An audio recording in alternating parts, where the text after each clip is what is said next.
ओम नमः शिवाय। श्री शिव महापुराण श्री उमा संहिता शेष भाग।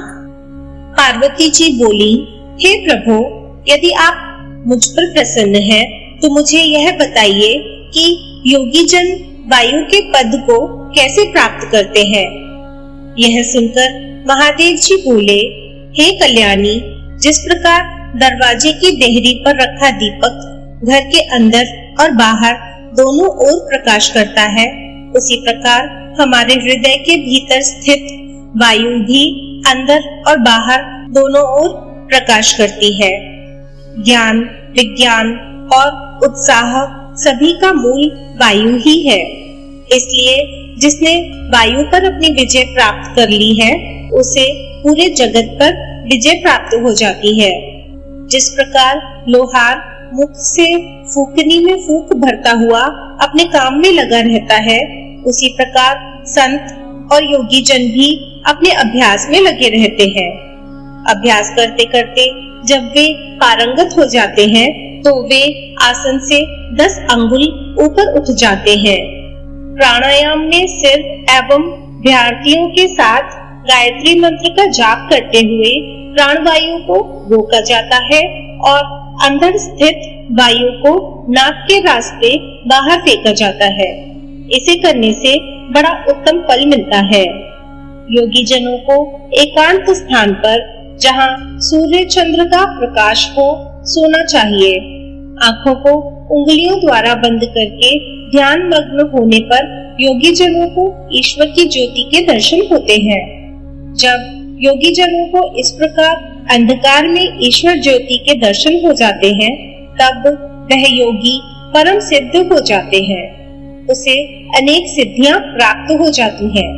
वह जीवन मृत्यु के बंधनों से मुक्त हो जाता है और उसे मोक्ष रूपी परम तत्व की प्राप्ति हो जाती है।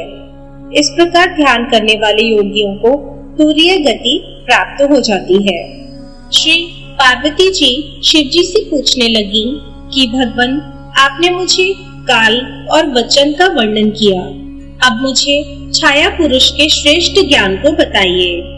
भगवान शिव बोले, श्वेत वस्त्र धारण करके, धूप दीप प्रज्वलित करके ओम नमः भगवते रुद्राय नामक 12 अक्षरों के मंत्र का जाप करते समय जब मनुष्य को अपनी छाया दिखाई देने लगे, तो उसे ब्रह्मा की प्राप्ति होती है। यदि ऐसी छाया बिना सिर के दिखाई दे, तो 6 महीने में मृत्यु हो जाती है। शुक्ल वर्ण होने पर धर्म वृद्धि होती है। कृष्ण वर्ण पाप, रक्त वर्ण पर बंधन, पीत पर शत्रु का भय होता है। यदि नाक कटी दिखे, तो विवाह बंधु, मृत्यु, भूख का डर होता है।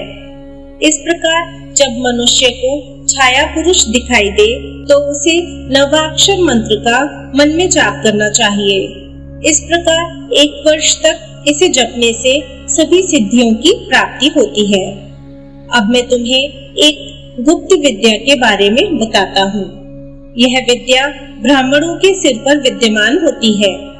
यह विद्या सभी विद्यार्थियों की माता कहलाती है। वेद भी प्रतिदिन इसकी स्तुति करते हैं। इस विद्या को खेचरी नाम से जाना जाता है। यह विद्या अदृश्य, दृश्य, चला, नित्या, व्यक्ता, अव्यक्ता और सनातनी कहलाती है। यह वर्ण रहित, वर्ण सहित बिंदु मालिनी है। इस विद्या का दर्शन करने वाले योगी का जन्म सफल हो जाता है।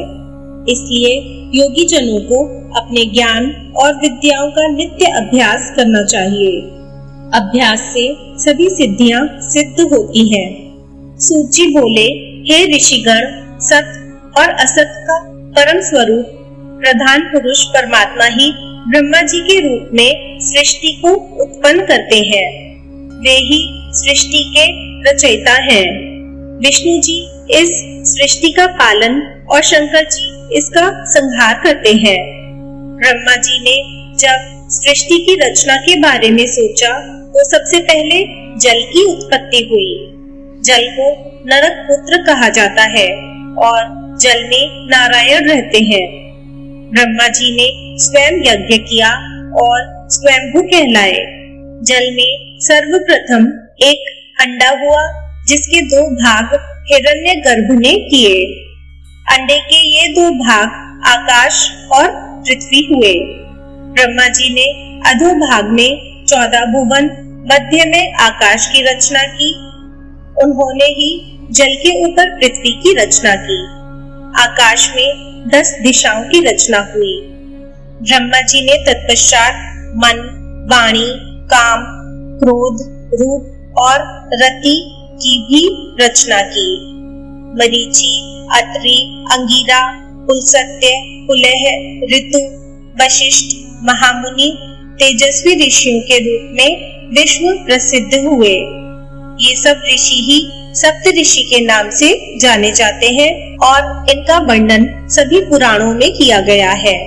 पुराणों और सप्त ऋषि रचना के पश्चात यज्ञ सिद्धि के लिए ऋग्वेद, यजुर्वेद, सामवेद और अथर्व वेदों का निर्माण ब्रह्मा जी ने किया। तत्पश्चात उन्होंने देव पूजन किया। वक्षस्थल से पितर, जंघाओं से मानव एवं जंघा के नीचे के भाग से दैत्य बनाए गए।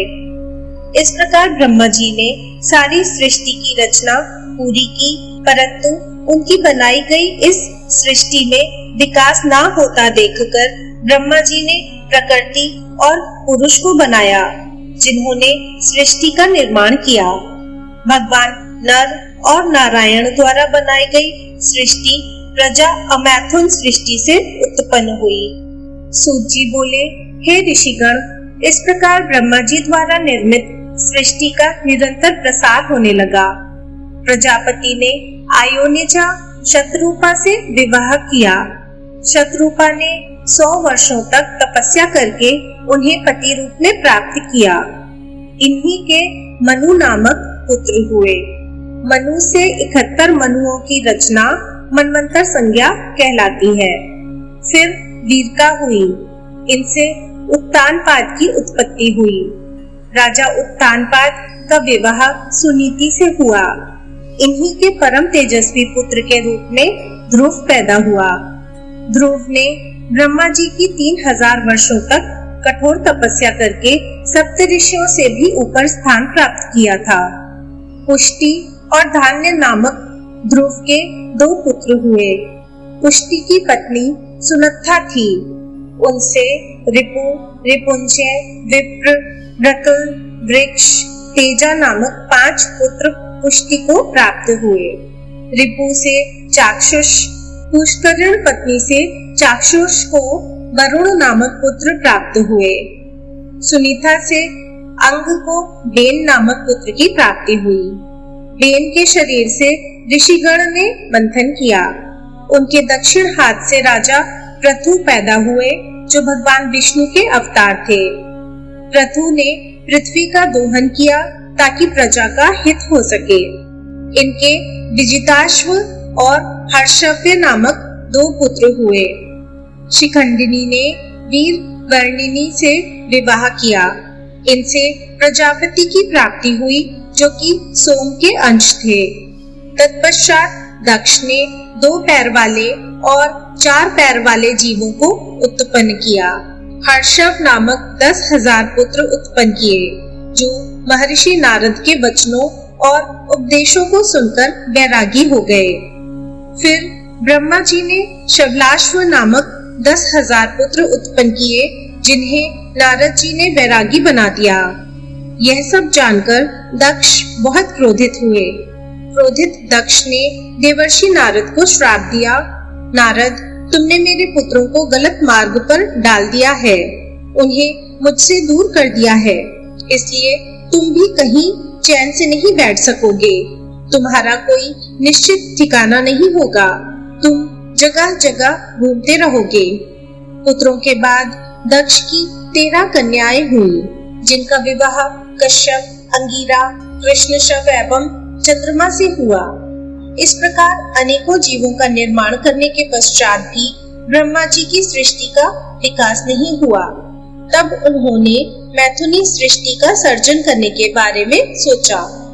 शौनक जी बोले, हे सूत जी, कृपा करके मुझे देव, दानव, गंधर्व, राक्षस और सर्पों आदि के बारे में बताइए। यह सुनकर सूत जी बोले, जब ब्रह्मा जी द्वारा निर्मित सृष्टि का प्रजापति द्वारा विकास नहीं हुआ, तब वीरसा ने अपनी कन्या का विवाह धर्म से कर दिया और मैथुनी सृष्टि का आरंभ हुआ। प्रजापति दक्ष के 5000 पुत्र नारद जी के उपदेश का अनुसरण करते हुए ज्ञान की तलाश में घर छोड़कर चले गए और फिर कभी नहीं लौटे। इसी कारण दुखी दक्ष ने देवर्षि नारद को श्राप दिया था। तत्पश्चात प्रजापति दक्ष ने 58 कन्याएं उत्पन्न की और उनका विवाह कश्यप, चंद्रमा, अरिष्टनेमि, कृशाशव, अंगिरा से कर दिया, जिनसे इन्हें विश्व से विश्व देवता, संध्या से साध्य, मरुवती से मरुत्वान, वसु से 8 वसु, भानु से 12 भानु, मुहूर्तज लंबा से घोष, यामी से नाग, विथि एवं अरुंधति से पृथ्वी उत्पन्न हुए। संकल्पा से संकल्प, वसु से ऐ, ध्रुव, सोम, धर, अनिल, अनल, प्रत्युषा, प्रभाष, ये 8 पुत्र पैदा हुए। 8वें वसु प्रभा से विश्वकर्मा प्रजापति की उत्पत्ति हुई। वे शिल्पकला में निपुण थे। विश्वकर्मा देवताओं के लिए आभूषण, विमान, घर एवं अनेक वस्तुएं उनकी इच्छा अनुसार बनाया करते थे। इसी कारण विश्वकर्मा देवताओं के शिल्पी कहलाए। रैवत, अज, भीम, भव, उग्र, बाम, वृष, कपि, अजैकपाद, आहिर्बुध्न, बहुरूप एवं महान, ये 11 रुद्र प्रधान हैं। वैसे तो सरूपा के अनेकों पुत्र हुए और उनसे पैदा हुए रुद्रों की संख्या करोड़ों में है, परंतु इन्हीं 11 रुद्रों को ही मुख्य माना जाता है। 11 रुद्र संसार के स्वामी भी कहे जाते हैं। सूत जी बोले, अदिति, दिति, सुरसा, अरिष्ठा, इला, दनु, सुरभि, विनीता, ताब्रा, क्रोध, वशी, कद्रु आदि कश्यप ऋषि की पत्नियां थी। मनमंत्र में तुषिता नामक 12 देवता अदिति से उत्पन्न हुए। इनकी उत्पत्ति लोकहित के लिए ही हुई थी। दक्ष कन्या से ही विष्णु जी व इंद्रदेव की भी उत्पत्ति हुई। सोम की 27 पत्नियां थी। उनके अरिष्टनेमि नामक 16 पुत्र एवं 1 कन्या हुई। कुशाशव का देव प्रहरण नामक पुत्र हुआ। स्वधा तथा सती इनकी 2 पत्नियां थी। स्वधा से पितर व सती से अंगिरा पैदा हुए। कश्यप जी को दिति से हिरण्यकश्यप तथा हिरण्याक्ष पुत्र प्राप्त हुए। विप्रचित्ति द्वारा सिंहा कन्या हुई। हिरण्यकश्यप को अनुहुलाद, प्रहलाद, स्वलाद एवं प्रहलाद नामक 4 पुत्र प्राप्त हुए। प्रहलाद भगवान के परम भक्त थे। हिरण्याक्ष के कुकर, शकुनी, महानाद, विक्रांत एवं काल नामक 5 पुत्र हुए। अयोमुख, शंबर, कपाल, वामन, वैश्वानर, पुलोमा, विद्रवण, महाशिर, स्वरभानु, वृषपर्वा, विप्रचित्ति की प्रभा कन्याएं हुई। वैश्वानर की पुलोम और पुलोमक कन्याओं का विवाह मरीचि से हुआ, जिनसे उन्हें दानवों की प्राप्ति हुई। राहु, शल्प, सुबली, बल, महाबल, बातपी, नामुची, इलबल, सवसर्प, ओजन, नरक, कालनाम, शर्माण, शर, कल्प आदि इनके वंश वृद्धक हुए। विनीता से गरुण एवं अरुण पैदा हुए। सुरसा से अत्यंत तेजस्वी एवं परम ज्ञानी सर्पों की उत्पत्ति हुई। इसी प्रकार क्रोधवशा के बहुत से गण हुए। सुरभ से शशा एवं भैंसा, झला से बैल एवं वृक्ष, शशि से यक्ष, राक्षस, अप्सरा, व मुनिगण तथा अरिष्ठा से मनुष्य एवं सर्प उत्पन्न हुए। इस प्रकार मैंने आपको कश्यप जी के वंश में उत्पन्न पुत्र एवं पौत्रों का वर्णन किया। सूत जी बोले, हे मुनियों, वैवस्वान मनवंतर में हवन करने वाली सृष्टि का वर्णन है। इस सृष्टि में 7 ऋषि हुए जिन्हें ब्रह्मा जी ने अपना पुत्र माना।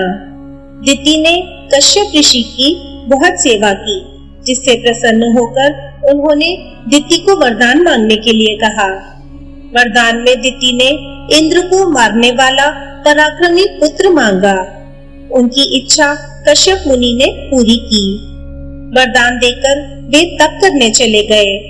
इंद्रदेव को दिति के इस वरदान के बारे में पता चल गया। वे उस अवसर की प्रतीक्षा करने लगे जिसमें वे दिति के व्रत को भंग कर सकें। एक दिन इंद्र को अवसर मिल ही गया। दिति बिना हाथ मुंह धोए झूठे मुंह सो गई। इंद्र ने उसके गर्भ में प्रवेश कर उसके गर्भ के वज्र द्वारा 7 टुकड़े कर दिए, परंतु टुकड़े होने पर भी वे जीवित रहे और इंद्र से प्रार्थना करते हुए बोले, हम आपके भ्राता हैं, आप हमसे कैसी शत्रुता कर रहे हैं। यह सुनकर इंद्रदेव ने शत्रुता त्याग दी। इस प्रकार वे मरुदगण के रूप में हुए। ब्रह्मा जी ने पृथु को आधा राज्य दिया, सोम को ब्राह्मण, वृक्ष, नक्षत्र, ग्रह एवं भूतों का राजा बनाया, वरुण को जल, विष्णु को आदित्य, पावक वस्तुओं के प्रजापतियों के इंद्र, मरुदगणों के प्रहलाद, दैत्यों के वैवस्वत, यत पितरों के राजा हुए। हिमालय पर्वतों के, समुद्र नदियों के, सिंह पशुओं के, वट वृक्ष, वनस्पति व अन्य वृक्षों के राजा हुए। तब ब्रह्मा जी ने सभी राजाओं का अभिषेक किया। शौनक जी बोले, सूत जी, अब आप हमें मनवंतरों एवं मनुओं के बारे में विस्तार पूर्वक बताइए। उनकी बात स्वीकारते हुए सूत जी बोले, हे मुनि जी, स्वांभुव, स्वराचिष, उत्तम रैवत, चाक्षुष आदि 5 मनवंतरों का वर्णन मैंने आपको सुना दिया है। अब वैवस्वत मनवंतर के बारे में सुनो। सावर्णी रोच्य, ब्रह्मा धर्म सावर्णी, रुद्र, सावर्णी देव, सावर्णी इंद्र, ये सभी मनु हैं। तीनों काल के मनवंतर कहे जाते हैं, जिसका 1000 युगों तक कल्प बनता है। मरीचि, अत्रि, अंगिरा, पुलह, ऋतु, कुलसत्य, वशिष्ठ, ये 7 ब्रह्मा पुत्र हैं। स्वयंभुव मनवंतर में यामनायक देवता 7 ऋषि उत्तर दिशा में रहते हैं। अग्निध्र, अग्नि, बाहु, मेधातिथि, बस, ज्योतिष्मान, धृतमान, हव्य, पवन, शुभ, ये 10 स्वयंभुव मनुपुत्र हैं। इनमें यज्ञ नामक इंद्र कहे गए हैं। दूसरे मनवंतर में अर्जिस्तमा, परस्तंभ, ऋषभ, वसुमान, ज्योतिष्मान, द्युतिमान एवं 7वें रोचिष्मान 7 ऋषि हैं। स्वरोचिष मनवंतर में रोचन, इंद्र तथा तुषिता नामक देवता कहे हैं। हरि, सुकृति, ज्योति, अयोमूर्ति, आयसम्य, प्रथित, मनुष्य, नभ, सूर्य, महात्मा, स्वारोचिष के पुत्र हैं। तीसरे मनवंतर में वशिष्ठ के 7 पुत्र एवं हिरण्यगर्भ के ऊर्जा तेजस्वी पुत्र ऋषि कहलाए। चौथे मनवंतर में गार्ग्य, पृथु, गम्या, जन्य, धाता और कपिनक आदि 7 ऋषि हैं। त्रिशिक इंद्र है। द्युतिपोत, सौत, पस्यतप, शूल, तापन, तपोरित, अक्लयाक्ष, धन्वी, खंगी, तामस, मनु 10 पुत्र हैं। 5वें मनवंतर में देवबाहु, जयमुनि, वेदशिरा, हिरण्यरामा, पर्जन्य, ऊर्ध्व बाहु एवं सत्व नैजातिक 7 ऋषि कहलाए। विभु नाम के इंद्र तथा रैवत मनु कहलाए। छठे मनवंतर में रुचि प्रजापति के पुत्र रौच्य मनु, राम, व्यास, अत्रेय, बृहस्पति, भारद्वाज, अश्वत्थामा, शरद्वान, कृपाचार्य, कौहिक वंशी गाल्व, रुक, कश्यप आदि ऋषि और देवता कहलाए। इसी प्रकार आने वाले मनवंतरों में विशांग, नीबासुमत, द्युतिमान, वसु, सूत, सुराविष्णु, राजा, सुमति, सावर्णी, मनुपुत्र होंगे। नवे मनवंतर में मेधातिथि, पौलसत्य, वस्तु, कश्यप, ज्योतिष्मान, भार्गव, अंगिरा तथा सवन, वशिष्ठ आदि रोहित मनवंतर में होंगे और मनु दक्ष सावर्णी होगा। इस प्रकार जब दूसरा मनवंतर आरंभ होगा तब हविष्मान, प्रकृति, अध्योमुक्ति, अव्यय, प्रयाति, भाभार, अनिना ऋषि होंगे। द्विष्मंत नामक देवता होंगे। तृतीय मनवंतर में 11वां मनु होगा। उसमें हविष्मान व पुष्पमान, वशिष्ठ, अन्य चारु निखर, तेज, अग्नि ब्रह्मा जी के वर्धक कहलाएंगे। द्वितीय, सुताया, अंगीरा, पौलसत्य, पुलह, भार्गव, 7 ऋषि एवं ब्रह्मा के 5 मानस पुत्र देवता होंगे। इस मनवंतर में दिवसपति इंद्र होंगे। 14वां सत्य मनु मनवंतर होगा। इसमें अग्नित्र, अतिव्राह्य, मागध, शुक्ति, युक्ति, अजित, पुलय नामक 7 ऋषि, दाक्षुक देवता एवं शुचि इंद्र होगा। 14वें मनवंतर में 5 देवता होंगे। तरंग, भीरु, दुग्न, अनुग्र, अतिमानी, प्रवीण, विष्णु, संक्रंदन मनु के पुत्र होंगे। इस प्रकार मैंने आपसे भूत भविष्य काल के पहले कल्प के सभी मनुओं का वर्णन किया। मनु अपने धर्म और तप के प्रभाव से सहस्त्रों युगों तक प्रजा का पालन करके ब्रह्मलोक को जाते हैं। 14 मनवंतर अर्थात 71 युगों का स्थिर रहकर सृष्टि का पुनः आरंभ होता है। 100,000 वर्ष पूर्ण होने पर एक कल्प पूरा माना जाता है।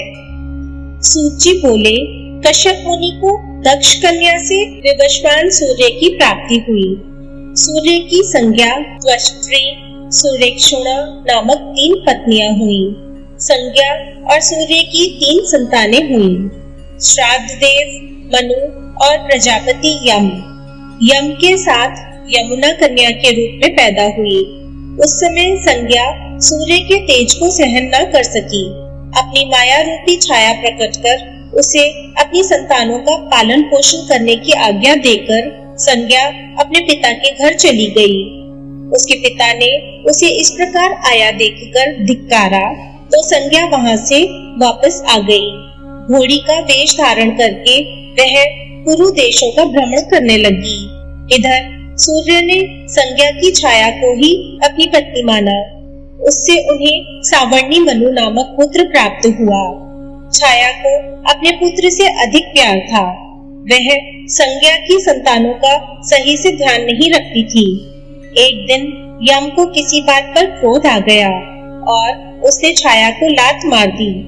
यह देखकर क्रोधित छाया ने यम को श्राप दिया कि तुम्हारा पांव जिससे तुमने मुझे मारा वह गिर पड़े। श्राप सुनकर यम बहुत चिंतित हुए और उन्होंने सारी बातें जाकर अपने पिता सूर्य को बताई और श्राप से बचने की प्रार्थना की। सूर्यदेव बोले, बेटा, मैं तुम्हारी माता के श्राप को असत्य नहीं कर सकता, परंतु उसे कम करने की कोशिश अवश्य करूंगा। सूर्य ने क्रोधित होकर छाया से पूछा, बताओ, तुमने यम को श्राप क्यों दिया? क्या कोई माँ अपने पुत्रों से ऐसा व्यवहार कर सकती है? तुम्हारा सबसे छोटे पुत्र से विशेष स्नेह है, अन्य सभी को तुम सदा डांटती रहती हो, ऐसा क्यों? इस प्रकार क्रोधित सूर्य के वचन सुनकर घबराई हुई छाया ने सारी बातें सच सच बता दी। फिर छाया ने सूर्य को शनि चक्र पर चढ़ाकर उनका तेज कम कर दिया। अब सूर्य का रूप सुंदर और शीतल हो गया था। उन्होंने योग दृष्टि से अपनी पत्नी संज्ञा के बारे में जानना चाहा। तब उन्हें ज्ञात हुआ कि संज्ञा घोड़ी के रूप में है तब सूर्य उसके पास पहुँचे। अपनी पत्नी को वापस पाकर वे बहुत प्रसन्न हुए। संज्ञा भी उन्हें पाकर बहुत खुश हुई। उनके मिलन से वैद्य अश्विनी कुमार की उत्पत्ति हुई। तत्पश्चात खुशी खुशी संज्ञा और सूर्य अपने घर लौट आए। यमराज धर्मपूर्वक प्रजा का पालन करने लगे और धर्मराज कहलाए। सावर्णी मनु तपस्वी होने के कारण प्रजापति कहलाए और सावर्णी मनवंतर में मनु हुए। यमुना सूर्य की सबसे छोटी कन्या यमलोक को पवित्र करके बहती हुई नदी हुई। सूत जी बोले, ऋषिगण वैवस्वत मनु के 9 पुत्र इक्ष्वाकु, शिबिन, भाचु, धृष्ट, कार्याति, निष्तंत, पुत्र, प्रियव्रत और मृग थे। वे सभी महापराक्रमी, वीर और क्षत्रिय धर्म का पालन करने वाले थे। जब मनु की कोई संतान नहीं थी तो उन्होंने पुत्र प्राप्ति हेतु यज्ञ किया। तब वरुण के अंश से ईदा की उत्पत्ति हुई। वह वरुण के पास गई और उन्होंने बताया कि मैं मनु के यज्ञ में अपने अंश से ही पैदा हुई हूँ। बताइए मेरे लिए क्या आज्ञा है। तब वरुण देव ने उसे मनु वंश को आगे बढ़ाने की आज्ञा प्रदान की। जब ईदा मनु के घर की ओर जा रही थी तो रास्ते में बुद्धि से उनका मिलन हुआ और उनसे उसे पुरुरवा नामक पुत्र की प्राप्ति हुई, जिस पर उर्वशी नामक अप्सरा मोहित हो गई थी। तत्पश्चात भगवान शिव की कृपा से पुरुषत्व प्राप्त कर सुद्युमन ने परम धर्मात्मा उत्कल, गय एवं विनताश्व नामक पुत्रों को पैदा किया। उत्कल ब्राह्मण होकर वल्कल देश में निवास करने लगे। विनताश्व पश्चिम देश में ब्राह्मण हुआ।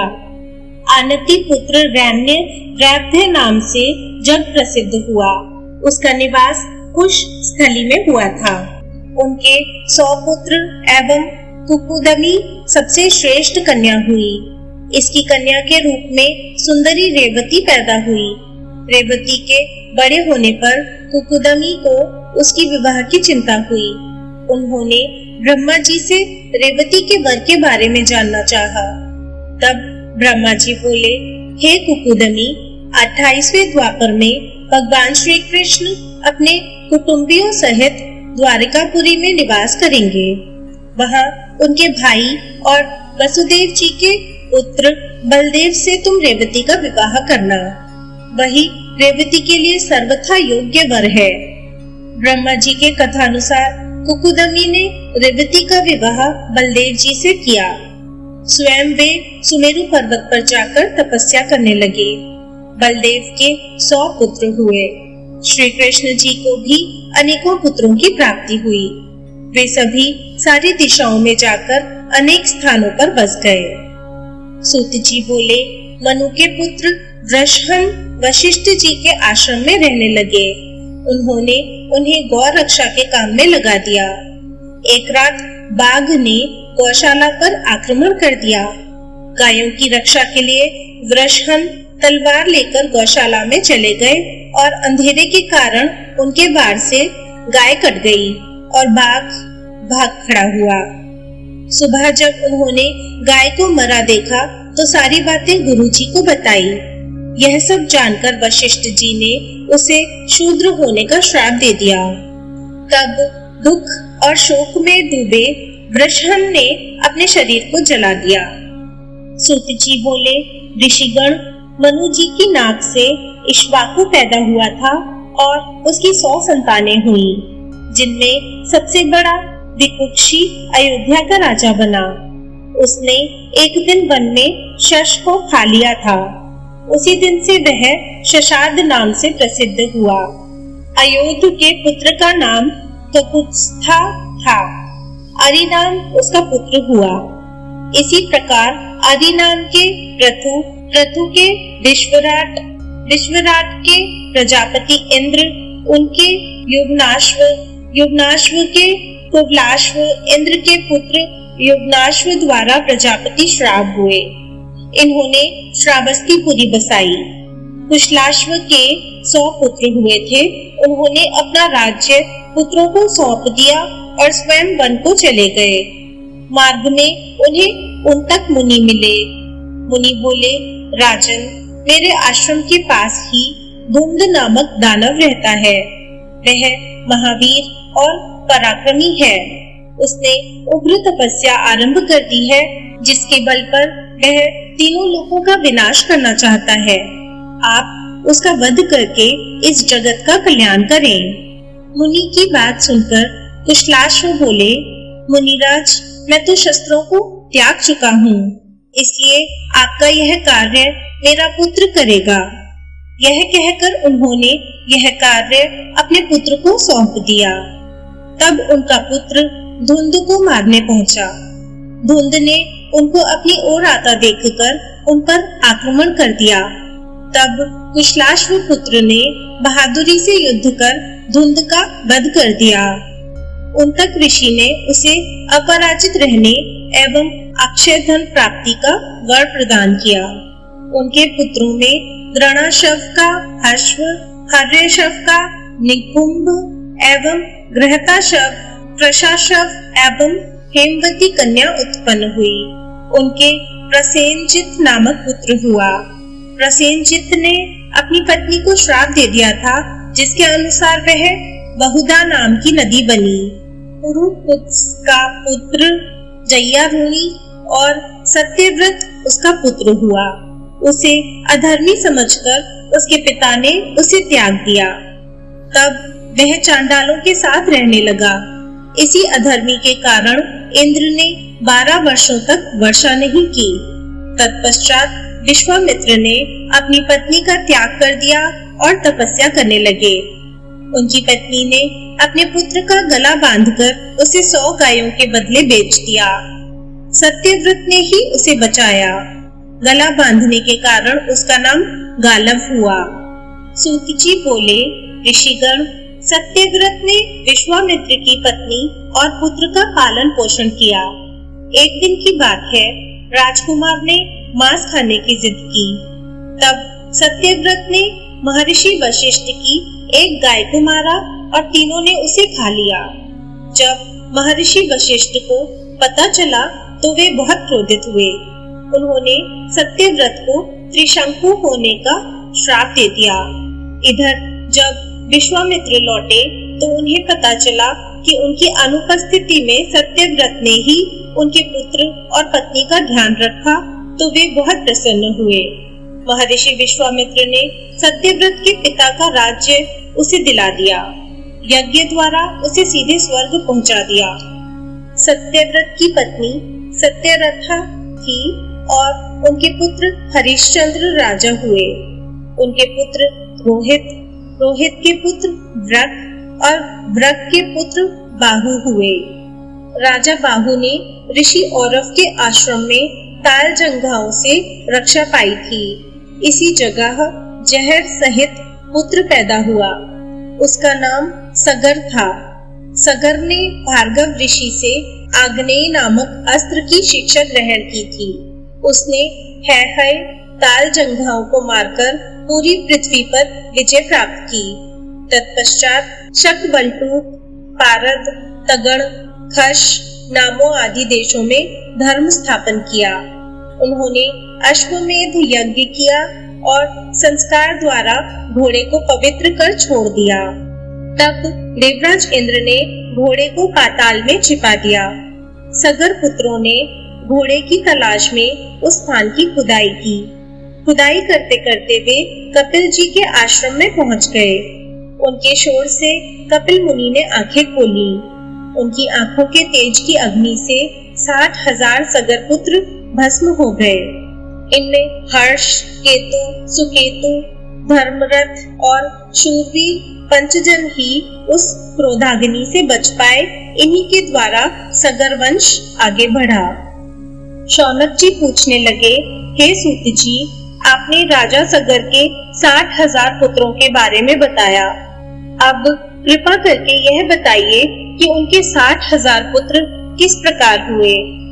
शौनक जी के प्रश्न का उत्तर देते हुए सूत जी बोले, हे मुनिवर, सगर की 2 पत्नियां थीं।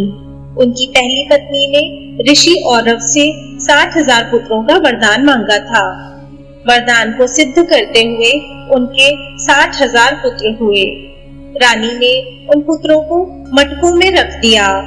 कुछ समय के पश्चात वे बलवान होकर बाहर निकल आए। ये 60,000 पुत्र ही कपिल मुनि की क्रोधाग्नि से भस्म हो गए थे। दूसरी रानी ने वरदान में एक वंश वृद्धि करने वाला सुंदर पराक्रमी पुत्र ही मांगा था। इन 60,000 भस्म हुए राजपुत्रों का उद्धार करना अति आवश्यक था। इसी सगर वंश में राजा दिलीप भी हुए। उन्हीं के पुत्र भगीरथ ने अपने पूर्वजों का उद्धार करने के लिए श्री गंगा जी को स्वर्ग से धरती पर बुलाया था। अपने पूर्वजों का उद्धार करके श्री गंगा जी को उन्होंने अपनी पुत्री बनाया। इसीलिए वे भागीरथी नाम से जग प्रसिद्ध हुई। भागीरथी का पुत्र श्रुतिसेन, उनका पुत्र नाभाग, नाभाग का अम्बरीश, उनका सिंधुदीप, उसका आयुताजी, आयुताजी का ऋतुपर्ण, उसका अन्नपर्ण, उसका मित्रसह, उसका सर्वकर्मा, सर्वकर्मा का अनरण्य, अनरण्य का मुंडीद्रुह, उसका निषद और निषद का खटवांग, खटवांग का दीर्घबाहु, दीर्घबाहु का दिलीप, दिलीप का रघु, रघु का अज, उसका दशरथ एवं दशरथ के पुत्र के रूप में मर्यादा पुरुषोत्तम श्री राम का जन्म हुआ। श्री राम के पुत्रों के रूप में लवकुश का जन्म हुआ। इस प्रकार वैवस्वत वंश आगे बढ़ता रहा। इक्ष्वाकु, जो कि धर्मात्मा और पुण्यात्मा माने जाते थे, उनका वंश सुमित्र राजा तक चला। शौनक जी बोले, हे सूत जी, सूर्य देवता को श्राद्ध देवता की संज्ञा कब और क्यों दी गई? साथ ही यह बताइए कि श्राद्ध का क्या महात्म्य है एवं उसका क्या फल होता है? शौनक जी के प्रश्न का उत्तर देते हुए सूत जी बोले, हे मुनिवर, जो पुरुष पिता, पितामह और प्रपितामह का नित्य श्राद्ध करते हैं, उन्हें धर्म एवं शुभ सम्मान की प्राप्ति होती है। एक बार युधिष्ठिर ने भीष्म पितामह से पूछा, पितामह, पितरों को श्राद्ध कैसे प्राप्त होते हैं? अपने कर्मों द्वारा कुछ लोग स्वर्ग जाते हैं तो कुछ नरक। मैंने यह सुना है कि देवता भी अपने पितरों का श्राद्ध करते हैं।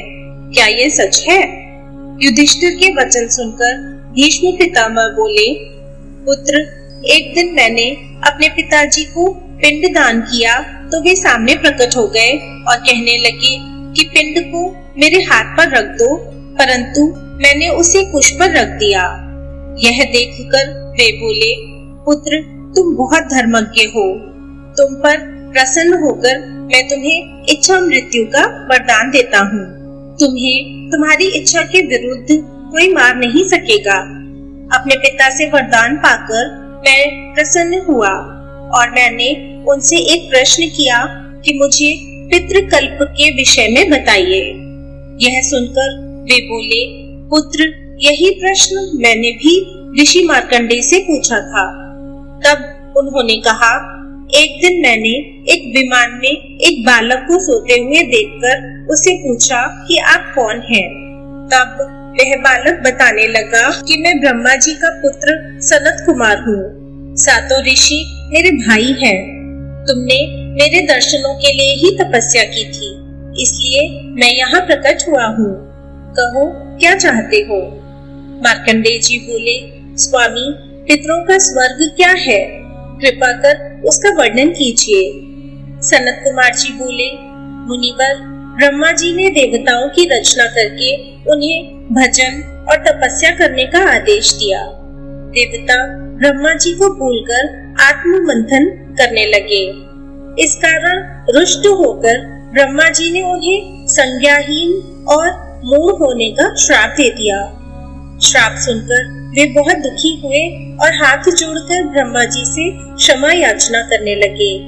ब्रह्मा जी ने उन्हें उनके बड़ों से प्रार्थना करने के लिए कहा।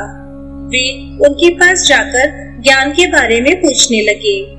वे बोले, हे पुत्रगण, तुम चेतना पाकर अपनी भूल का प्रायश्चित करो।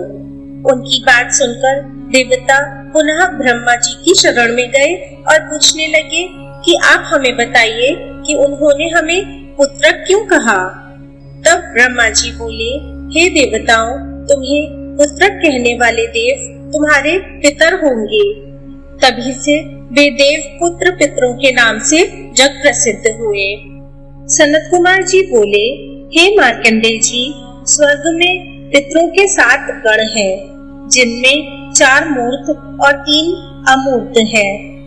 आद्य देवता एवं ब्राह्मण उनका भजन करते हैं। वे अपने योग से सोम को तृप्त कराते हैं, इसलिए श्राद्धों में ब्राह्मणों को भोजन कराकर उन्हें दान दक्षिणा दी जाती है। श्राद्धों में अग्नि, यम व सोम का आवाहन करें। जो मनुष्य श्राद्धों में पितृ तृप्ति करते हैं, उन्हें प्रसन्न होकर पितर पुष्टि, आरोग्य एवं वृद्धि प्रदान करते हैं। एक बार की बात है, भारद्वाज ऋषि के ब्राह्मण पुत्र वागदुष्ट, क्रोधन, हिंसत्र, पिशुन, काव, स्वर्शस, पितृवर्ती आदि दुराचारी हो गए। उनके पिता की मृत्यु हो गई। वे विश्वामित्र के पुत्र मुनिगर्ग के शिष्य बनकर उनके आश्रम में रहने लगे। एक दिन रास्ते में उन कुबुद्धि बालकों ने गाय को मार दिया और आश्रम आकर गुरुजी से झूठ बोल दिया कि गाय को शेर उठाकर ले गया है। इस कारण उन्हें गौ हत्या का पाप लगा और उनका जन्म एक लुब्धक के घर में हुआ। वे वन वन फिरते रहे। ज्ञान प्राप्त होने पर उन्होंने तपस्वियों के यहाँ भोजन करके प्राणों को त्याग दिया। तत्पश्चात उन्होंने चक्रवाक योनि में जन्म पाया। पक्षी योनि में नीक देश के राजा और रानी के सुखी जीवन को देखकर उन्होंने विचार किया कि जरूर पुण्य कर्म किए होंगे, जिसके कारण उन्हें सुख और सौभाग्य की प्राप्ति हुई। तभी वहाँ पर सुमना पक्षी आया और प्रसन्न होकर बोला, हे पक्षियों, अगली योनि में तुम कापिल्य नगरी के राजा बनोगे। तब तुम्हारा श्राप निवृत्त हो जाएगा। तुम्हें ये सब पितरों की कृपा से प्राप्त होगा, क्योंकि तुमने गौ प्रोक्षण करके उसे पितरों को भी अर्पित किया था। भीष्म पितामह बोले, हे मार्कंडेय जी, आगे की कथा भी मुझ पर कृपा करके मुझे सुनाइए। तब उनकी जिज्ञासा शांत करने के लिए मार्कंडेय जी बोले, तब उन 7 पक्षियों ने खाना पीना सब छोड़ दिया। वे सिर्फ जल और वायु ही ग्रहण करते थे। उधर राजा रानी भी अपने राज्य में चले गए। वहां जाकर राजा ने अपने राज्य अपने पुत्र अनूप को सौंप दिया। स्वयं राजा रानी को साथ लेकर पुनः उसी वन में आकर साधारण मुनियों वाला जीवन जीने लगा। धीरे धीरे उन 7 पक्षियों का शरीर क्षीण होने लगा। कुछ समय बाद वे मृत्यु को प्राप्त हुए। दूसरा जन्म उन्हें कापिल्य नगरी में प्राप्त हुआ। उसमें से एक का नाम ब्रह्मदत्त हुआ। वह पाप रहित हो गया और उसे राजा ने अपना सारा राजपाट सौंप दिया एवं स्वयं परम गति प्राप्त की। 2 अन्य पंचाल एवं पुंडरीक मंदिर के पुजारी बने। बचे हुए 4 पक्षियों का जन्म एक दरिद्र ब्राह्मण परिवार में हुआ। वे चारों वेदों और शास्त्रों के ज्ञाता थे। भगवान शिव में उनकी असीम श्रद्धा भक्ति थी। उनके चरणों की भक्ति में उन्होंने मुक्ति एवं ज्ञान प्राप्त कर शिवलोक प्राप्त किया। शौनक जी बोले, हे सूत जी, अब आप मुझ पर कृपा करके मुझे आचार्य के पूजन की उत्तम विधि बताइए। साथ ही ग्रंथ सुनने के बाद मनुष्य गण के कर्तव्य के बारे में भी विस्तार से बताइए। शौनक जी की प्रार्थना सुनकर सूत जी ने बताना आरंभ किया। सूत जी बोले, हे मुनीश्वर, किसी को भी शिव पुराण एवं महाग्रंथ सुनने के पश्चात आचार्य का पूजन करना अति आवश्यक माना गया है। आचार्य का श्रद्धा भाव से पूजन करने के पश्चात उसे सामर्थ्य के अनुसार दान अवश्य ही देना चाहिए। शिव पुराण का श्रवण करने के पश्चात त्रिलोकीनाथ भगवान शिव का पूजन करके ब्राह्मण आचार्य को बछड़े वाली गाय का दान करें। जिस स्वर्ण के आसन पर पुराण को स्थापित करें उसे भी विनम्रता पूर्वक आचार्य को समर्पित करें। इस प्रकार वह बंधन मुक्त हो जाता है। पुराण वक्ता को महात्मा माना जाता है। उन्हें राज्य, घोड़ा, हाथी, गांव आदि उत्तम एवं उपयुक्त वस्तुएं तथा शक्ति और सामर्थ्य के अनुसार दान देने से कल्याण होता है। इस पवित्र शिव पुराण नामक ग्रंथ को सुनने से समस्त अभीष्ट फलों की प्राप्ति होती है। शौनक जी बोले, हे सूत जी, अब आप मुझे वेद व्यास के जन्म की कथा सुनाइए। तब शौनक जी के प्रश्न का उत्तर देते हुए सूत जी बोले, हे शौनक जी, एक दिन की बात है, पराशर जी तीर्थ यात्रा करते हुए यमुना तट पर आए। उस समय मल्लाह भोजन कर रहा था, इसलिए उसने अपनी पुत्री मत्स्यगंधा को उन्हें नाव द्वारा यमुना पार कराने का आदेश दिया। मत्स्यगंधा पराशर जी को नाव से यमुना पार ले जा रही थी। उसकी सुंदरता देखकर पराशर जी उस पर मोहित हो गए। जैसे ही उन्होंने यमुना पार की, पराशर मुनि ने उसका हाथ पकड़ लिया। तब मत्स्यगंधा ने मुनिवर से कहा कि आप रात का इंतजार करें। पराशर जी ने अपने योग से दिन को रात कर दिया। दोनों का मिलन हुआ, परंतु मत्स्यगंधा चिंतित थी। तब पराशर जी ने उससे वर मांगने को कहा। मत्स्यगंधा बोली, मुनिवर, मेरे इस कर्म को मेरे माता पिता कोई भी ना जान सके, मेरा कन्या धर्म भी ना जाए और मुझे आपके समान तपस्वी और शक्तिमान पुत्र की प्राप्ति भी हो। तब उसके वचन सुनकर पराशर मुनि बोले, देवी, जैसा आप चाहती हैं वैसा ही होगा और आज से आप सत्यवती नाम से प्रसिद्ध होंगी। आपके गर्भ से भगवान श्री हरि विष्णु का अंश उत्पन्न होगा। यह कहकर मुनिवर चले गए। नियत समय पर सत्यवती ने सूर्य के समान महातेजस्वी पुत्र को जन्म दिया। पुत्र माता की आज्ञा लेकर तपस्या करने चला गया और जाते समय अपनी माता से कहा कि कोई भी कष्ट पड़ने पर मुझे अवश्य याद करना। सत्यवती अपने घर लौट आई। व्यास जी तपस्या में लीन हो गए। वेदों की शाखाओं का अध्ययन करने से वे वेद व्यास के नाम से प्रसिद्ध हुए। फिर वे तीर्थ स्थानों के भ्रमण के लिए निकल पड़े। एक बार शिवलिंग का दर्शन करने के पश्चात उनके मन में विचार आया कि कोई ऐसा सिद्धिदायक लिंग हो जिसकी आराधना और भक्ति करने से सब विद्याएं प्राप्त हो जाएं और अभीष्ट फलों की प्राप्ति हो। यही सोचकर वे ध्यान मग्न हो गए।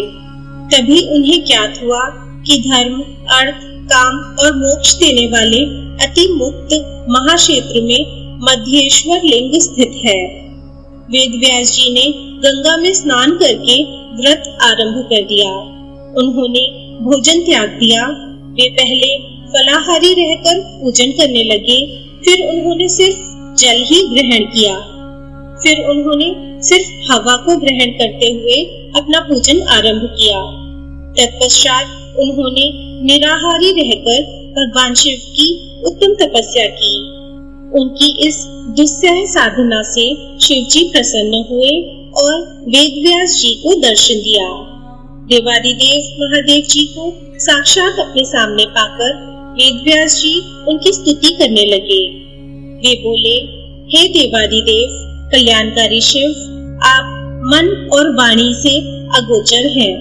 वेद भी आपकी महिमा को पूर्ण रूप से नहीं जानते। आप ही सृष्टि के रचनाकर्ता, पालनकर्ता और संहार करता है।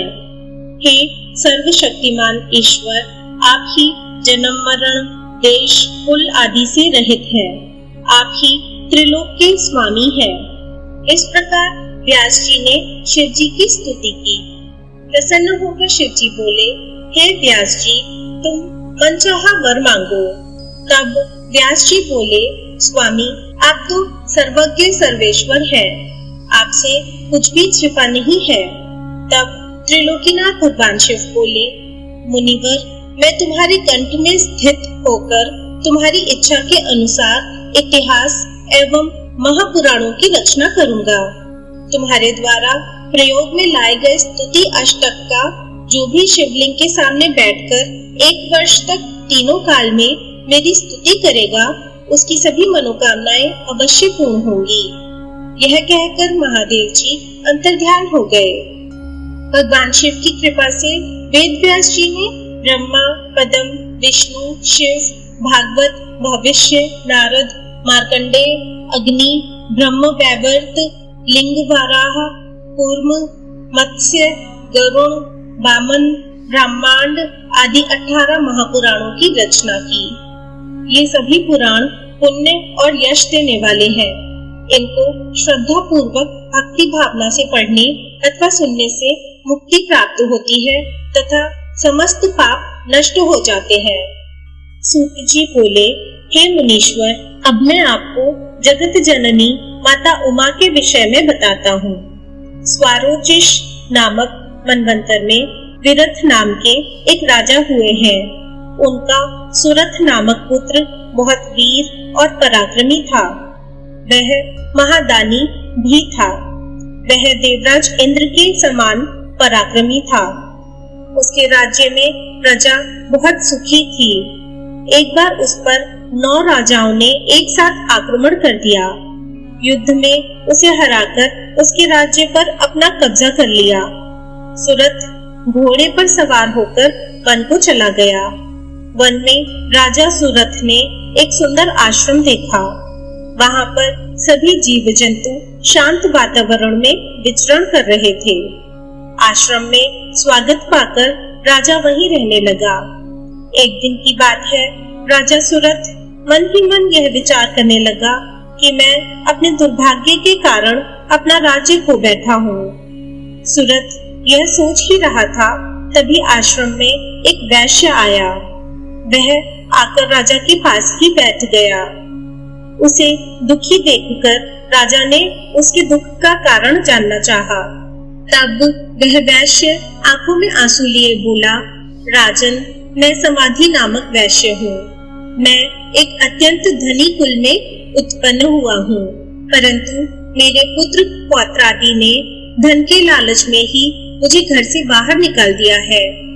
राजा सुरथ और वैश्य समाधि आपस में बात कर ही रहे थे कि वहाँ ऋषि मेधा आ गए और बोले, राजन, इस संसार में सबको आकर्षित और मोहित करने वाली सनातनी माया देवी सत्य रूपा ही है। वे ही इस जगत की रचना, पालन और संहार करती हैं। प्रलय के समय भगवान श्री हरि विष्णु शेषशय्या पर योग निद्रा में सोए हुए थे। उसी समय उनके कान के मैल से 2 राक्षस प्रकट हो गए। उनके नाम मधु और कैटभ थे। वे दोनों राक्षस विष्णु जी के नाभि कमल में स्थित ब्रह्मा जी को मारने के लिए दौड़े। उन महादैत्यों को इस प्रकार अपनी ओर आता देखकर ब्रह्मा जी महामाया देवी परमेश्वरी का ध्यान करके उनकी स्तुति करने लगे।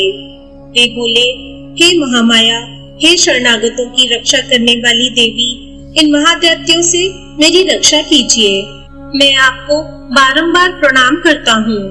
आप मधु कैटभ दोनों दैत्यों को मोहित करें और नारायण श्री हरि विष्णु को जगाकर मेरी रक्षा करें। इस प्रकार ब्रह्मा जी की स्तुति एवं प्रार्थना सुनकर महामाया देवी फागुन माह की शुक्ल पक्ष की द्वादशी को प्रकट होकर संसार में महाकाली नाम से जग प्रसिद्ध हुई। तभी देवी ने ब्रह्मा जी को प्राण रक्षा का आश्वासन दिया। योग माया के रूप में वे विष्णु जी के नेत्रों से बाहर आई तो विष्णु जी जाग गए। उन दैत्यों को देखकर क्रोधित श्री हरि उन्हें मारने दौड़े। तब वे बोले, हमारा वध आप वहीं कर पाएंगे जहाँ पृथ्वी पर जल नहीं हो।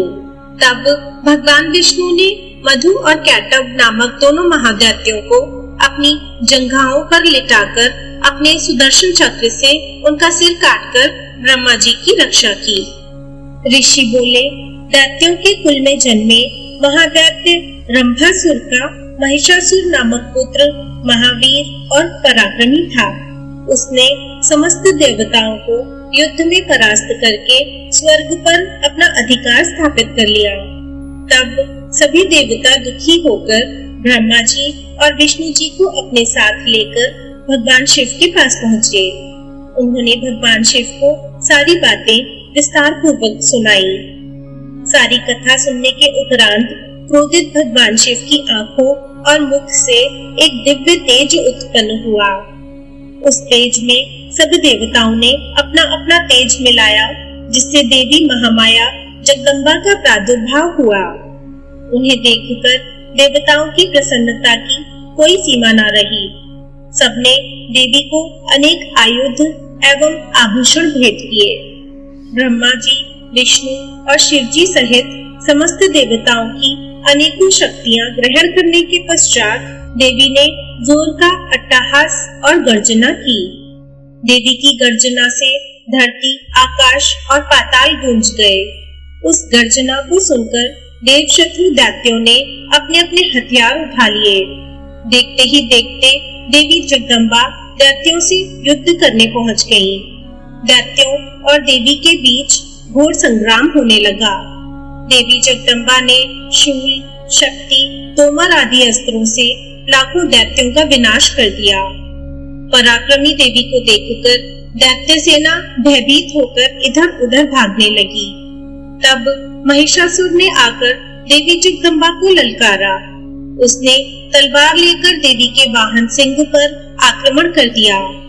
अपने सिंह पर आई इस विपत्ति को देखकर देवी ने अपना पाश महिषासुर पर फेंका। अपनी ओर आते पाश को देखकर महिषासुर ने महिष का रूप त्याग कर सिंह का रूप धारण कर लिया। देवी जगदम्बा ने यह देखकर झपटकर उसका सिर धड़ से अलग कर दिया, परंतु महिषासुर फिर भी ना मरा और रूप बदल कर देवी से युद्ध करने लगा और उनके सिंह को परेशान करने लगा। इस प्रकार देवी और महिषासुर का युद्ध बहुत लंबे समय तक चलता रहा। उनके इस भयानक युद्ध से पूरा त्रिलोक कांप उठा। सारे जीव जंतु दुखी हो गए। तब देवी उछलकर महिषासुर पर चढ़ गई। उन्होंने अपने पैरों से महिषासुर को कुचल दिया और अपने त्रिशूल से उसकी जिह्वा काट दी। इस प्रकार देवी जगदम्बा ने महिषासुर का वध कर त्रिलोक को उसके आतंक से मुक्ति दिलाई। सभी देवता हर्षित होकर देवी की स्तुति करने लगे। सारी दिशाओं से पुष्प वर्षा होने लगी। ऋषि बोले, शुंभ और निशुंभ नामक दोनों पराक्रमी दैत्यों ने अपने अत्याचारों से पूरे चराचर जगत को दुखी कर दिया। सभी जीव जंतु, मनुष्यगण एवं देवता उसके अत्याचारों से परेशान हो चुके थे। तब देवता अत्यंत परेशान होकर हिमालय पर श्री पार्वती जी की शरण में गए और देवी की स्तुति करने लगे। वे बोले, हे कल्याणकारी देवी भवानी, हम सब आपकी शरण में आए हैं। मातेश्वरी, हमारी रक्षा कीजिए। शुंभ निशुंभ के आतंक एवं अत्याचारों से त्रिलोक को मुक्त कराइए। देवताओं की स्तुति सुनकर देवी ने अपने शरीर से एक तेज उत्पन्न किया और एक कुमारिका प्रकट हुई। सब देवताओं ने हाथ जोड़कर और सिर झुकाकर देवी की स्तुति की। तब पार्वती जी बोली, देवगण, मेरे कोश से निकलने के कारण ये कौशिकी नाम से प्रसिद्ध होंगी और मातंगी नाम से जग प्रसिद्ध होंगी। यह कहकर देवी अंतर्ध्यान हो गई और देवता अपने स्थान को लौट गए। देवी कौशिकी वहीं हिमालय की गुफा में रहने लगी। एक दिन शुंभ निशुंभ के सेवकों ने उन्हें देख लिया। तब उन्होंने जाकर शुंभ निशुंभ से उनके रूप सौंदर्य की प्रशंसा की और कहा कि वह तो नारियों में रत्न है, उसे आपके महल की शोभा बढ़ानी चाहिए। तब देवी की प्रशंसा सुनकर शुंभ निशुंभ ने अपना दूत वहां भेजा। तब दूत ने जाकर देवी से कहा, मेरे स्वामी शुंभ निशुंभ आपके रूप की प्रशंसा सुनकर आपसे विवाह करना चाहते हैं। उन्होंने विवाह का प्रस्ताव लेकर ही मुझे यहाँ पर भेजा है। दूत की बात सुनकर देवी बोली, दूत, जाकर तुम अपने स्वामियों से कहो कि मैंने यह प्रतिज्ञा कर रखी है कि जो भी मुझे युद्ध में परास्त कर देगा मैं उसी से विवाह करूंगी। अपने स्वामियों से कहो आकर मुझसे युद्ध करें और मुझे हराकर मुझे अपने साथ ले जाएं। दूत ने शुंभ निशुंभ को सारी बातों से अवगत कराया। सारी बातें सुनकर शुंभ और निशुंभ क्रोधित हो गए। उन्होंने अपने सेनापति धूम्रलोचन को आदेश दिया कि तुम उस नारी को यहाँ लेकर आओ। यदि वह प्यार से न आए तो जबरदस्ती उसे उठा लाना। अपने स्वामी की आज्ञा पाकर धूम्रलोचन हिमालय पर्वत पर देवी को लेने पहुंचा। जब देवी कौशिकी ने चलने से मना किया तो वह देवी पर अस्त्र लेकर झपटा। देवी ने उसे भस्म कर दिया और सिंह ने दैत्य सेना को तितर बितर कर दिया। जब शुंभ निशुंभ को धूम्रलोचन के मारे जाने का समाचार मिला तो वे गुस्से से भर गए।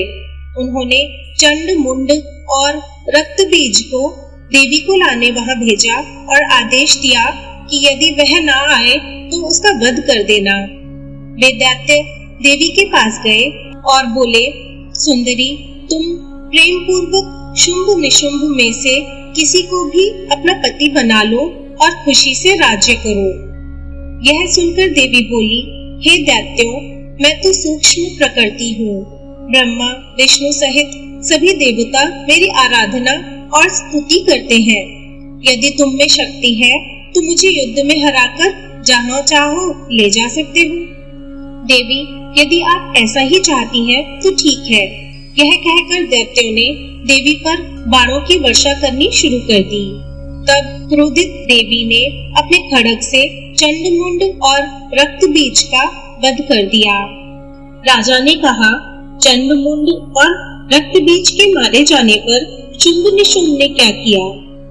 ऋषि बोले, जब शुंभ निशुंभ को पता चला कि चंडमुंड और रक्त बीज को देवी ने मार दिया है, तब वे स्वयं अस्त्र शस्त्र से सुसज्जित होकर युद्ध भूमि की ओर चल दिए।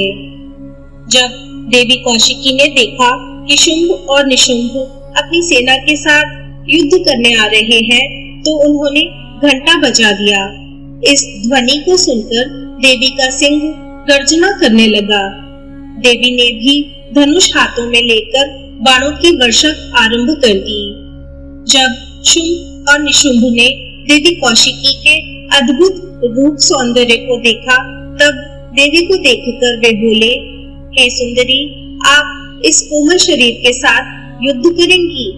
उनकी बात सुनकर देवी ने अत्यंत क्रोधित होकर बाण, त्रिशूल एवं परशु से एक साथ उन पर आक्रमण आरंभ कर दिया। देखते ही देखते युद्ध क्षेत्र में रक्त की नदियां बह निकली। दैत्य सेना देवी के प्रहारों के सम्मुख फीकी पड़ने लगी।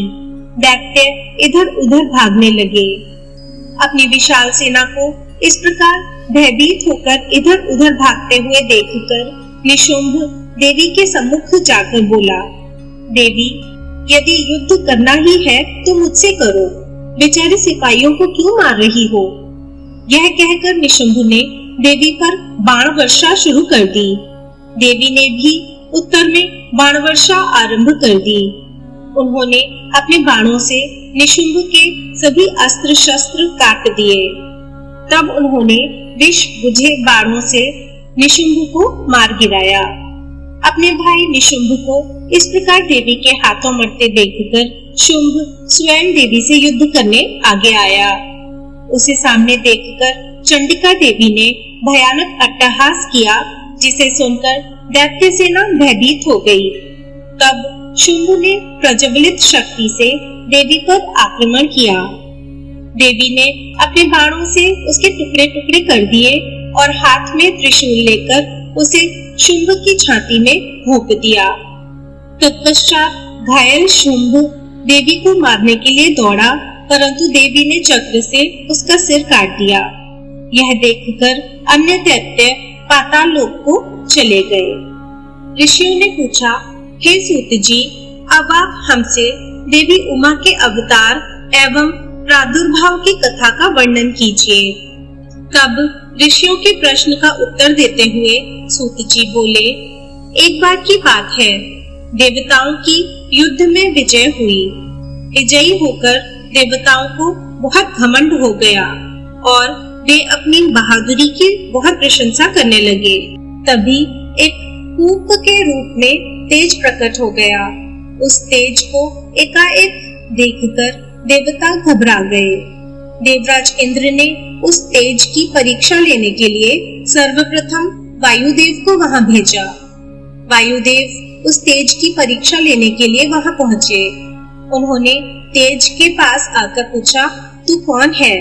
तब तेज ने भी यही प्रश्न वायु से किया। वायुदेव ने अहंकार से कहा, मैं इस जगत का प्राण हूँ, मेरे द्वारा ही यह जगत चल रहा है। यह सुनकर तेज ने कहा कि इस तिनके को हिलाकर दिखाओ तो मैं तुम्हें शक्तिशाली समझ सकता हूँ। परंतु वायुदेव अपनी सारी ताकत लगाकर भी उस तिनके को हिला भी नहीं सके। तब लज्जित और हारे हुए वे देवराज इंद्र के पास पहुँचे। देवराज इंद्र को जब यह सब बातें ज्ञात हुई तो उन्होंने एक एक करके सब देवताओं को उस तेज की परीक्षा के लिए भेजा, लेकिन सभी देवता परास्त होकर वापस आ गए। तब स्वयं इंद्र उस दिव्य तेज की परीक्षा लेने के लिए गए।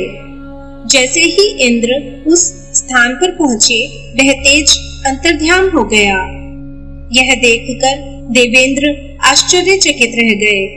तब उस तेज को दिव्य और शक्तिशाली जानकर मन ही मन इंद्र उनकी स्तुति करने लगे।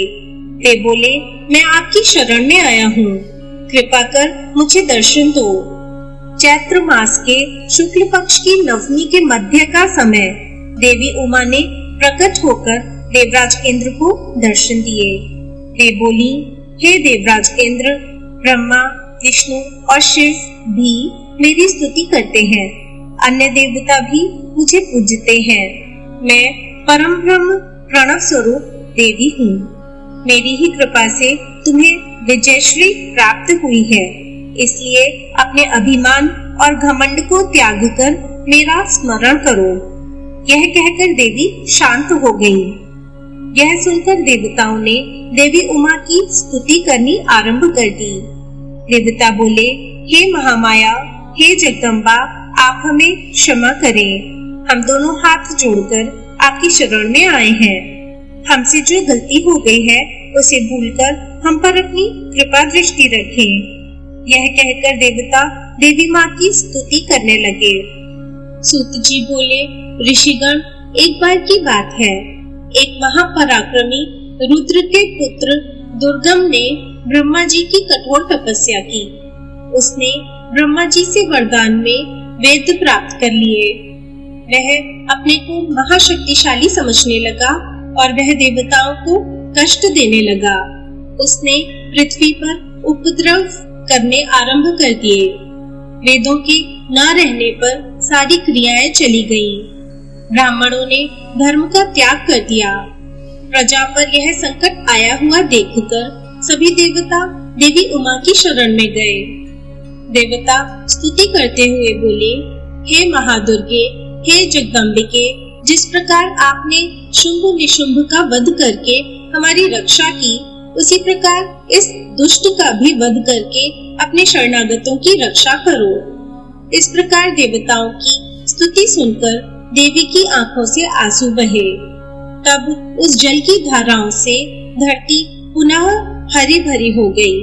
वृक्ष और औषधियां फलने फूलने लगी। नदियां, तालाब और समुद्र जल से सराबोर हो गए। यह देखकर देवता देवी उमा से बोले, हे मातेश्वरी, कृपा कर वेदों को भी वापस दिला दीजिए। तब देवी ने वेद लौटाने का आश्वासन देकर उन्हें विदा किया। देवता अपने अपने धाम को चले गए। तभी देवी को देवताओं का हित करने वाली जानकर दुर्गम ने उन पर आक्रमण कर दिया। देवी ने भी पलटकर वार करना आरंभ कर दिया। देखते ही देखते देवी उमा और दुर्गम के बीच भयानक युद्ध होने लगा। चारों ओर से बाणों की वर्षा होने लगी।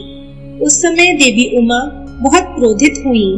तब उनके शरीर से काली, तारा, छिन्नमस्ता, श्रीविद्या, भुवनेश्वरी, रौरवी, बगुला, थमरा, त्रिपुरा, मातंगी नामक 10 देवियां प्रकट हुई। देखते ही देखते देवियों ने दैत्यों की 100 अक्षौहिणी सेना का नाश कर उसे तितर-बितर कर दिया। तत्पश्चात देवी ने अपने त्रिशूल से दैत्येंद्र दुर्गम का वध कर दिया। देवी ने उससे वेद छीनकर देवताओं को सौंप दिए। प्रसन्न देवता महामाया देवी उमा की स्तुति करने लगे।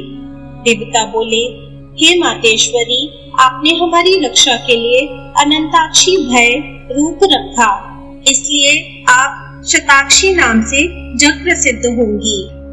शोक द्वारा लोक के हित करने के कारण शाकंभरी और दुर्गम नामक दैत्य का वध करने के कारण दुर्गा कहलाएंगी। हे महाबले, हे ज्ञानदायिनी, हे योग निद्रे, हे विश्व जननी, हम आपको नमस्कार करते हैं। आप सदा हमारा कल्याण करें और सबकी रक्षा करें। तब देवताओं को उनकी रक्षा का आश्वासन देकर देवी अंतर्ध्यान हो गई। एक बार महामुनि व्यास के पूछने पर सनत कुमार जी ने उन्हें महादिव्य क्रिया योग और उसके फल के विषय में बताया। सनत कुमार जी बोले, हे महामुनि, ज्ञान योग, क्रिया योग और भक्ति योग भक्ति और मुक्ति प्रदान करने वाले हैं। ज्ञान, आत्मा और हृदय का मिलन ही क्रिया योग कहलाता है। इसी योग के साथ बाह्य अर्थ का संयोग क्रिया योग कहलाता है। कर्म से भक्ति, भक्ति से ज्ञान एवं ज्ञान से मुक्ति प्राप्त होती है। योग ही मुक्ति का एकमात्र मार्ग है। पत्थर, लकड़ी एवं मृत्तिका से देवी का मंदिर बनवाने, प्रतिदिन यज्ञ करने से एक सा पुण्य प्राप्त होता है। इस लोक में श्री पार्वती जी की मूर्ति का निर्माण कराने वाला निश्चय ही दुर्ग लोक को जाता है। देवी का मंदिर बनवाने से पुण्य की प्राप्ति होती है। देवी की मूर्ति की स्थापना कर उसके चारों ओर पंचाहना देवी की स्थापना करने से असंख्य पुण्य की प्राप्ति होती है। सूर्य और चंद्र ग्रहण के समय विष्णु सहस्त्र नाम के पाठ से कई गुना अधिक फल देवादिदेव शिव जी का नाम जपने से मिलता है। देवी का नाम जपने से उससे भी अधिक पुण्य मिलता है। नित्य प्रति देवी उमा का नाम जपने से दुर्गा जी के गण पद की प्राप्ति होती है। जो मनुष्य माँ उमा का धूप, दीप, नैवेद्य से पूजन करते हैं, मंदिर को लीपते हैं या उसे साफ करते हैं, उन्हें उमा लोक की प्राप्ति होती है। कृष्ण पक्ष की अष्टमी, नवमी तिथि को श्री सूक्त, देवी सूक्त आदि का पाठ कर देवी पर पुष्प अर्पित किए जाते हैं। देवी को कमल का पुष्प या सोना चांदी अर्पित करने से परम गति की प्राप्ति होती है। चैत्र शुक्ला तृतीया को माँ उमा का व्रत करने से जीवन मरण के चक्र के बंधनों से मुक्ति मिल जाती है। वैशाख माह के शुक्ल पक्ष की तृतीया तिथि को अक्षय तृतीया नाम से जाना जाता है और इस दिन रथोत्सव मनाना चाहिए। देवी की मूर्ति स्थापित करके देवी का पूजन करने के पश्चात उनसे प्रार्थना करें, हे देवी, आप हमारा पालन करने वाली हैं, हम पर प्रसन्न हों और हमारे पूजन को स्वीकार करें। हमें इस लोक में सुख देकर अपना धाम प्रदान करें। अश्विन माह के शुक्ल पक्ष में नवरात्र का व्रत किया जाता है। यह उत्तम व्रत सभी कामनाओं को पूर्ण करने वाला तथा मनोरथ सिद्ध करने वाला है। इसी पुण्य कल्याणकारी व्रत को करने से विरथ के पुत्र सुरथ राजा बने, समाधि नामक वैश्य को मुक्ति प्राप्त हुई। इसी प्रकार विधि विधान से नवरात्र व्रत को पूरा करने से सभी अभीष्ट फलों की प्राप्ति होती है। इस व्रत को करने से देवी उमा स्त्रियों के सौभाग्य की रक्षा करती है तथा इस व्रत के प्रभाव से विद्या, धन, पुत्र आदि की प्राप्ति होती है। इस प्रकार उमा संहिता का पवित्र भक्तिमय स्वरूप मैंने आपको सुनाया है। इसे पढ़ने एवं सुनने से कामनाएं पूरी होती है और सब सुख भोग कर मनुष्य परम धाम को प्राप्त करता है। श्री उमा संहिता संपूर्ण। ओम नमः शिवाय।